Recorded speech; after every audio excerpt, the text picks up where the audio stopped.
오늘 우리에게 주신 하나님의 말씀은 마태복음 11장 28절로 29절까지의 말씀입니다. 사여신도의 이혜자 권사님께서 하늘의 말씀 봉독하시겠습니다.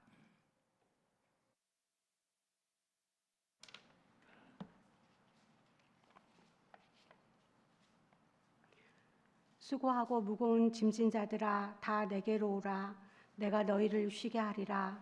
나는 마음이 온유하고 겸손하니 나의 멍에를 메고 내게 배우라.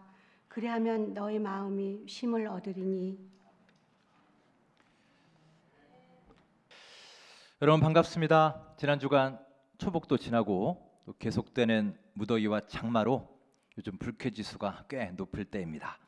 건강과 안전에 유의하시고 오늘도 예배하는 이 자리에 하나님의 은혜와 사랑 가득하시기를 간절히 소망합니다. 함께 우리 인사 나누겠습니다. 반갑습니다. 잘 오셨습니다. 주님의 사랑과 은총 충만하시길 바랍니다.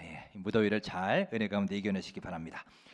오늘 2부 예배는 사여신도의 주간 헌신 예배로 드립니다. 사여신도의 모든 회원들의 삶에 믿음의 큰 성장이 있기를 간절히 소망합니다.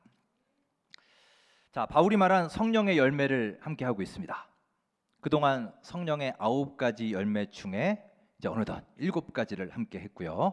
오늘 8번째로 들어갑니다. 그동안 한번 복습해 볼까요? 자, 제일 처음 사랑과 희락과 화평과 오래 참음과 자비와 양선과 그리고 지난주에 했던 충성, 이렇게 7가지를 함께 했습니다. 오늘 이어서 성령의 8번째 열매 온유에 대해서 함께 나누어 보겠습니다. 먼저 이 온유의 뜻부터 한번 살펴볼까요? 한자로는 이렇게 씁니다. 따뜻할 온에 부드러울 유입니다. 글자만 봐도 참 아름다운 단어이지 않나요? 이렇게 따뜻하고 부드러운 마음이 온유입니다. 영어로는 gentle 혹은 meek 이런 단어를 쓰는데 우리가 젠틀이란 말을 흔히 쓰죠. 저 사람 참 젠틀해, 참 매너 있고 부드러운 사람이야, 이런 식으로 많이 사용합니다. 말과 행동에 있어서 거칠지 않고 따뜻하고 부드러운 마음을 온유라고 부릅니다. 자, 그런데 우리가 한 가지 오해하기 쉬운 부분이 있습니다. 흔히 우리가 저 사람 참 온유한 사람이야, 참 부드러운 사람이야 라고 하면 물론 좋게 말하면 참 따뜻한 사람이다 라는 뜻도 있지만 이거를 조금만 다른 말로 표현하면 유약한 사람 혹은 말랑말랑한 사람, 더 심하게 말하면 만만한 사람, 이렇게 생각되기도 하죠. 그래서 요즘 젊은 사람들은 제가 그때 한번 말씀드렸죠. 애견남, 애견녀 이런 표현들 많이 씁니다. 무슨 뜻인지 아세요, 여러분? 그 에스트로겐이라는 여성 호르몬이 있는데 이제 좀 여성성이 강해진다라고 해서 줄여서 요즘 애견남, 애견녀 이렇게 불러요. 저희 그 두 애들도 서로 너 애견남이야 하면서 놀려대고 합니다. 그렇게 놀린다는 얘기는 그 부드러운 남자, 부드러운 애견남 이 말이 별로 좋은 뜻으로 쓰이지 않는다는 뜻이겠죠. 그러니까 놀리겠죠. 이렇게 어느새 부드럽고 따뜻한 성품이 마치 좀 함부로 대해도 되는 사람, 결단력 없는 사람, 유약한 사람, 뭐 이렇게 여기는 시대가 되어가고 있습니다. 그런데 여러분, 이것은 온유라는 말을 잘못 이해한 겁니다. 온유라는 말이 헬라어 원어로는 프라우테스라는 말인데요. 이 말은 통제된 힘이라는 말이에요. 오늘은 여러분 이것만 알고 들어가셔도 되겠습니다. 온유는 통제된 힘이다. 즉 힘이 없이 유약한 것이 온유가 아니라 힘이 있지만 그 힘을 통제하고 있다는 거예요.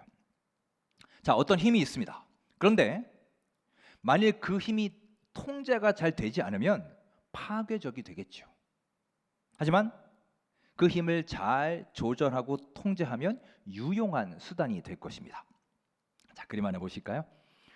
요즘에 한참 또 인기 있는 김부장이라는 드라마가 있습니다. 거기에 세 주인공이에요. 아마 보신 분 많이 계실 겁니다. 저 세 명이 그냥 조용히 술을 먹고 있는 것 같지만 사실 저 사람들이 보통 사람들이 아니죠. 한 명은 북한에서 보낸 특수요원이고요. 그 옆에는 태권도 올림픽 금메달리스트예요. 그리고 군복 입은 사람은 특수부대 출신의 중동 전쟁까지 참여했던 해병대 예비역입니다. 그 셋이 친구예요. 세 명 다 전투력이 엄청난 사람들입니다. 그런데 전날 이제 술집에서 시비가 붙었어요. 옆에 테이블에 있는 한 사람이 계속해서 시비를 겁니다. 저 군복 입은 사람한테 시비를 거는 거예요. 이제 분위기가 슬슬 안 좋아지기 시작하죠.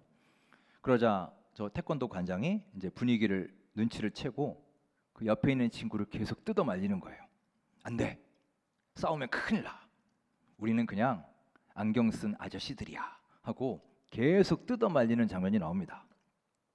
그러다가 결국 싸움이 벌어집니다. 그리고 저렇게 됩니다.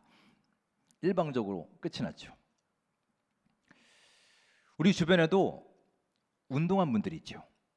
특히 격투기나 무술 배우신 분들 계실 겁니다. 그분들은 함부로 싸우지 않습니다. 그들이 힘이 없어서 싸우지 않는 게 아니죠. 아는 거죠. 내가 이 힘을 통제하지 않으면 큰일 난다. 상대방이 잘못될 수도 있다는 것, 크게 다칠 수 있다는 것을 알기 때문에 의식적으로 나의 힘을 통제하는 것입니다. 하지만 우리가 그 힘을 잘 다스리고 통제하면 자기 방어도 할 수 있고 약한 사람 보호도 할 수 있고 누군가 경호도 할 수 있는 것이죠. 이런 게 바로 통제된 힘입니다. 온유에 대해 설명할 때 물의 예를 많이 듭니다. 여러분, 물이 가진 힘은 어마어마하지 않습니까? 이제 또 장마철이라 홍수 피해가 우려되는데요. 매년 그런 홍수 피해들이 일어나죠. 홍수 날 때 한번 보세요. 정말 끔찍합니다. 불은 타고 나면 재라도 남죠. 하지만 물은 정말 아무것도 남기지 않고 흔적도 없이 싹 쓸어가 버립니다. 이렇게 통제가 되지 않은 물은 모든 것을 다 쓸어버리는 무서운 존재가 될 수 있지만 물을 잘 통제하고 물기를 잘 내주면 우리 삶에 중요하고 꼭 필요한 존재가 되는 것이죠. 여러분, 온유라고 하는 것은 이렇게 그저 나약하고 무력하기만 한 것이 아니라 힘이 있지만 그 힘을 적절하게 통제할 수 있는 것입니다. 우리 그리스도인들의 삶이 그렇습니다. 우리는 능력 되신 하나님이 나와 함께 하시기에 영적인 능력이 있는 사람들이에요. 많은 은사를 선물로 받은 사람들입니다.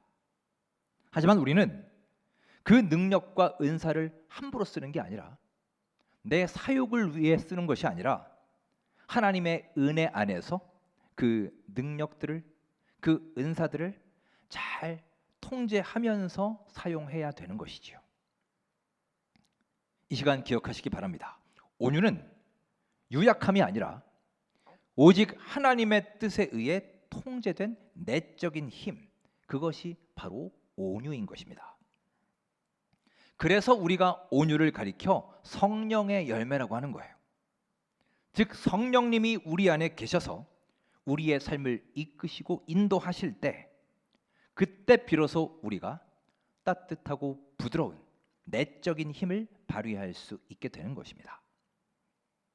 사랑하는 여러분, 또한 헌신하며 예배하는 모든 사여신도의 회원 여러분, 올 하반기에는 성령의 능력으로 잘 통제되는 온유한 힘을 소유하시는 귀한 주님의 자녀들이 되시기를 주님의 이름으로 축원합니다.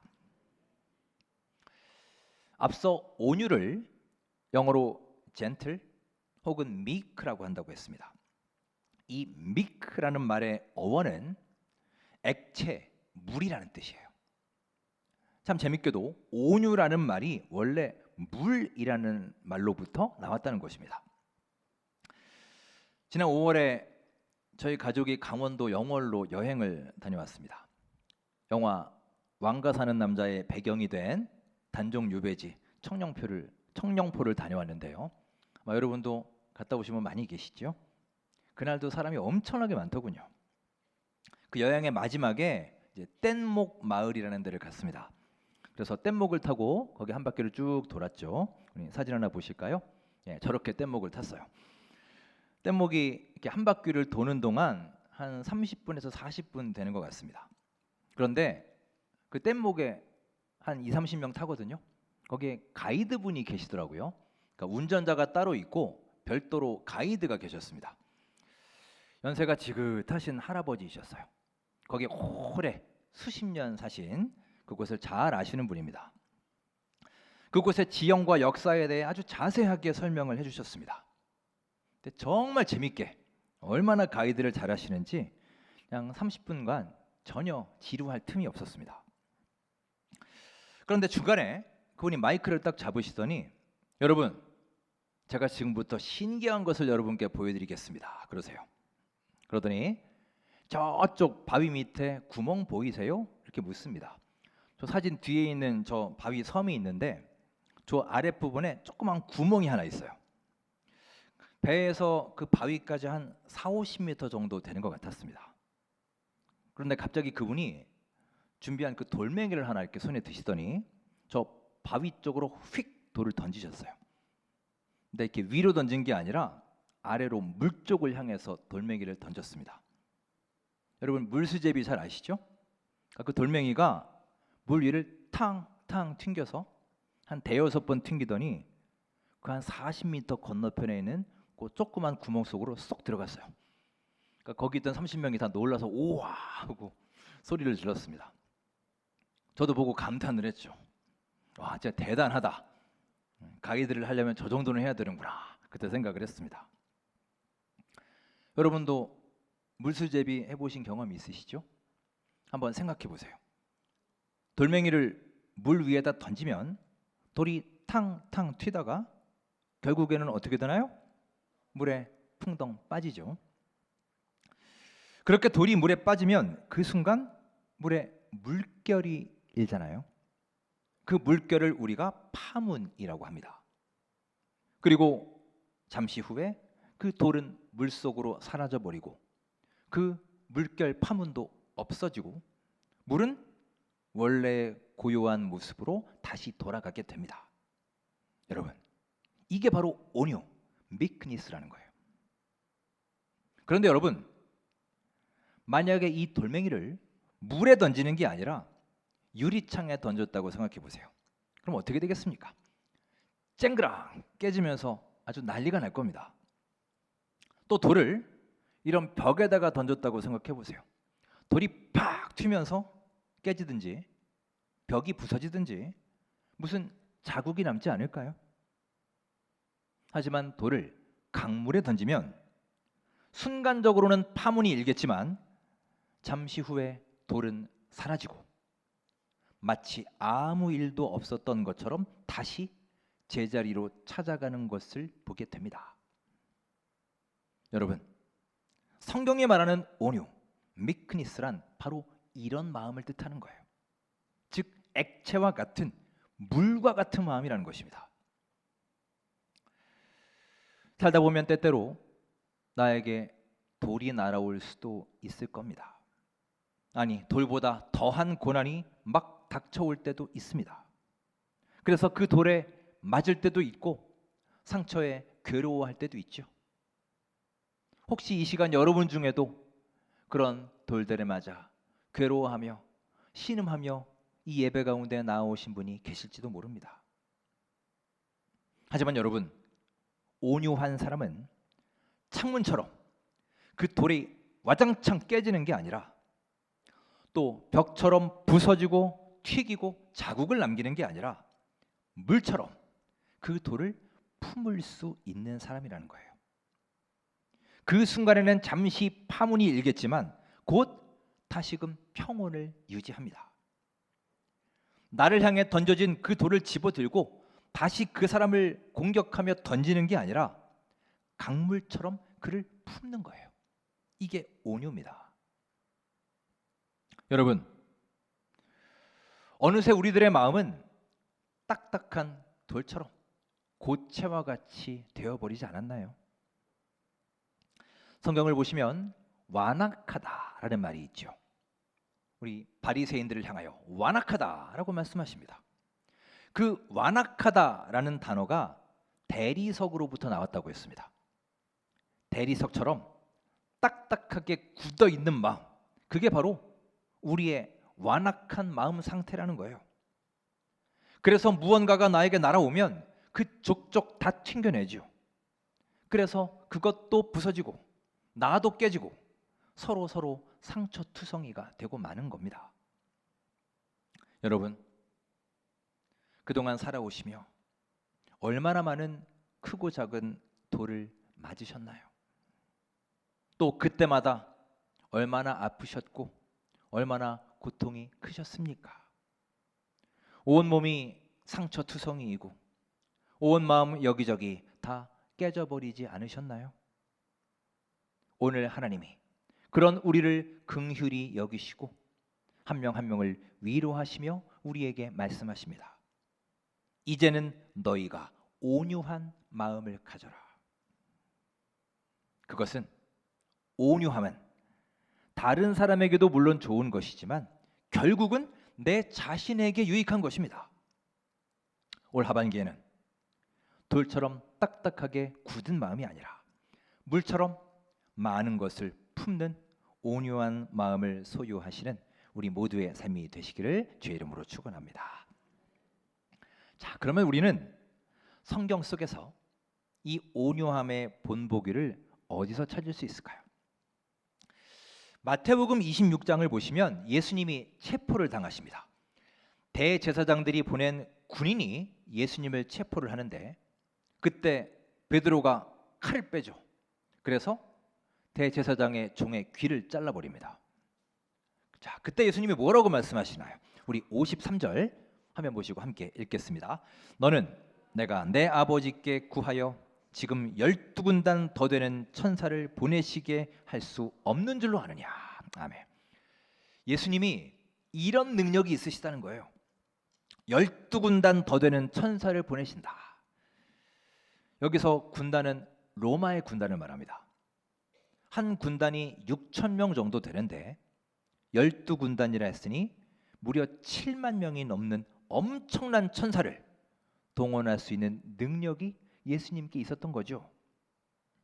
하지만 예수님은 이렇게 능력이 크신 분이지만 그리하지 않으셨습니다. 왜냐? 이 땅에 오신 목적을 이루시기 위함입니다. 예수님이 이 땅에 왜 오셨나요?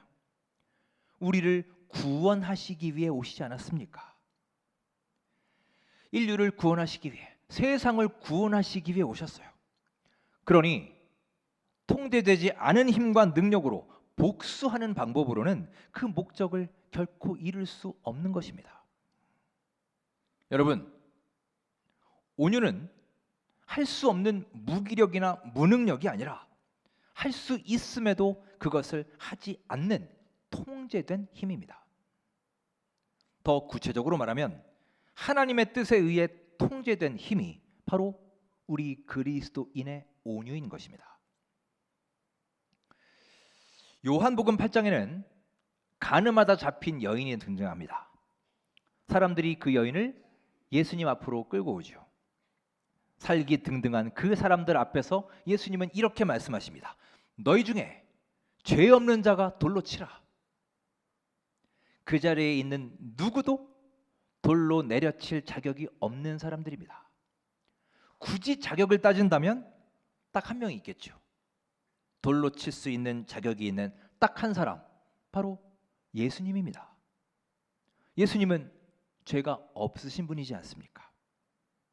하지만 예수님은 그렇게 하지 않으십니다. 사랑과 긍휼의 눈으로 그 여인을 바라보시며 그녀에게 말씀하십니다. 나도 너를 정죄하지 아니하니 다시는 죄를 범하지 말라. 여러분, 이게 바로 온유하신 우리 예수님, 하나님 안에 통제된 힘을 가지신 우리 예수님의 모습이에요. 온유하신 예수님의 모습은 오늘 본문에도 나타납니다. 자, 11장 우리 29절 말씀 함께 읽겠습니다. 읽습니다. 나는 마음이 온유하고 겸손하니 나의 멍에를 메고 내게 배우라. 그리하면 너희 마음이 쉼을 얻으리니. 아멘. 자, 예수님 스스로 자신을 뭐라고 하셨나요? 나는 마음이 온유하고 겸손하다. 여러분, 이렇게 온유함은 우리 주 예수님의 중요한 성품입니다. 즉, 남의 잘못을 정죄하고 허물을 심판하는 게 아니라 주님의 사랑으로 따뜻한 말과 가슴으로 상처 입은 영혼을 회복시키고 다시 하나님의 자녀로 설 수 있도록 만들어가는 것, 이게 바로 우리 예수님께서 보여주신 온유함의 성품인 것입니다. 이 온유함의 열매가 오늘 예배하는 여러분과 저의 삶 가운데 풍성히 맺히기를 주님의 이름으로 축원합니다. 우리가 잊지 말아야 할 것은 이 온유는 바로 성령의 열매라는 겁니다. 자, 그러니 우리가 어디 기도원에 들어가서 몇 달 동안 수도하고 여기저기 봉사를 열심히 다니고 40일 금식 기도를 하고 성경을 통독하고 이런 우리의 수고와 노력으로 맺어지는 열매가 아니에요. 온유는 성령님께서 우리 안에 여러분의 삶 속에 내주하실 때 비로소 맺어지는 성령의 열매임을 기억하시기 바랍니다. 우리가 살면서 뭔가 큰 잘못을 한 경험들이 아마 있을 겁니다. 가정에서든 직장에서든 잘못한 경험들이 있죠. 그때 세상 사람들의 반응은 어떤가요? 내 잘못을 감싸주고 내 허물을 덮어주고 바로잡을 수 있는 기회를 주면 참 좋겠지만 현실이 어디 그렇습니까? 기회는 이때다 싶어서 다들 득달같이 달려들어 공격하고 손가락질하고 매도해 버리는 것이 참으로 매정한 이 세상입니다. 때로는 나도 그 공격하는 무리 중에 한 사람은 아니었습니까? 하지만 여러분, 그것은 온유한 사람들이 살아가는 자세가 아닙니다. 바울은 이렇게 말합니다. 갈라디아서 6장 1절 말씀 우리 함께 화면 보시고 읽겠습니다. 형제들아, 사람이 만일 무슨 범죄한 일이 드러나거든 신령한 너희는 온유한 심령으로 그러한 자를 바로잡고 너 자신을 살펴보아 너도 시험을 받을까 두려워하라. 아멘. 넬슨 만델라를 아실 것입니다. 남아프리카 공화국의 첫 흑인 대통령입니다. 그는 무려 27년 동안 감옥살이를 했습니다. 그것도 억울하게 옥살이를 했어요. 그때 만델라를 가장 괴롭힌 백인 교도관이 한 명 있었습니다. 끊임없이 그를 모욕했습니다. 인간 이하 취급을 했습니다. 그런데 세월이 흘러 만델라가 남아공의 대통령에 당선이 되었습니다. 이제 만델라는 권력과 힘을 가지게 되었어요. 역전됐습니다. 그동안 자신을 괴롭힌 자들 처벌하고 복수할 수 있는 상황이었어요. 당연히 사람들은 지금부터 피해 숙청이 일어날 것이다 라고 예상을 했죠.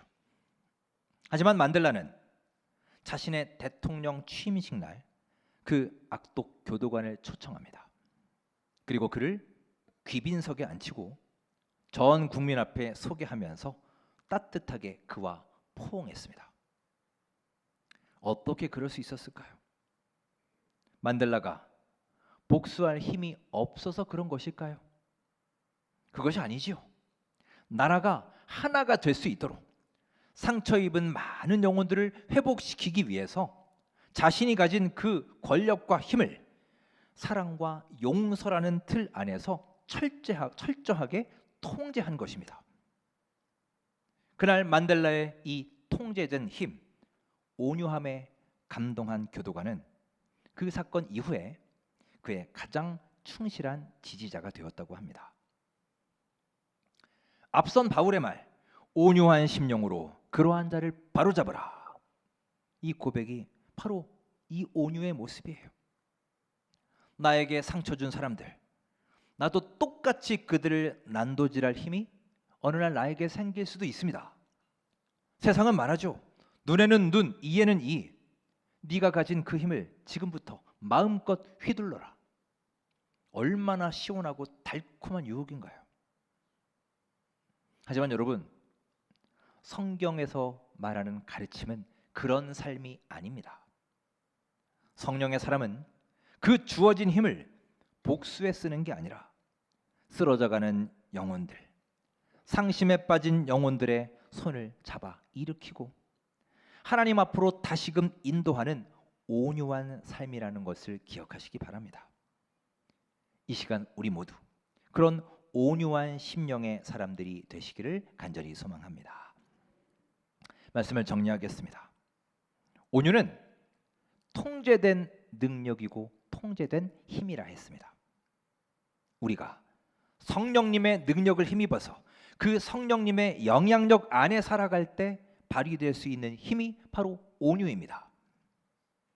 올 하반기에는 우리 모두 온유함을 가지고 따뜻한 말 한마디, 부드러운 표정과 또한 가슴 깊은 곳에서 우러나오는 사랑의 마음 씀씀이로 상처받고 아파하고 지쳐있는 많은 영혼들에게 주님의 큰 위로와 사랑을 베푸는 온유한 주의 백성들이 되시기를 주님의 이름으로 축원합니다.